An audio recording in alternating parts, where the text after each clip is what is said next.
অবশেষে Ballon d'Or জয়ীর নাম ফাঁস করলেন স্প্যানিশ সংবাদ মাধ্যম। দর্শক, কার হাতে উঠেছে 2024-এর দামি পুরস্কারটি বিস্তারিত জানিয়ে দেব পুরো ভিডিওতে।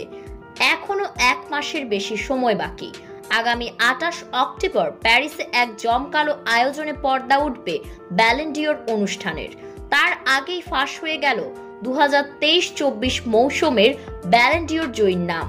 স্প্যানিশ সংবাদ মাধ্যম মার্কার খবর যদি সত্যি হয়, তাহলে হতাশ হতে হবে জুড বেলিংহাম রদ্রিগের।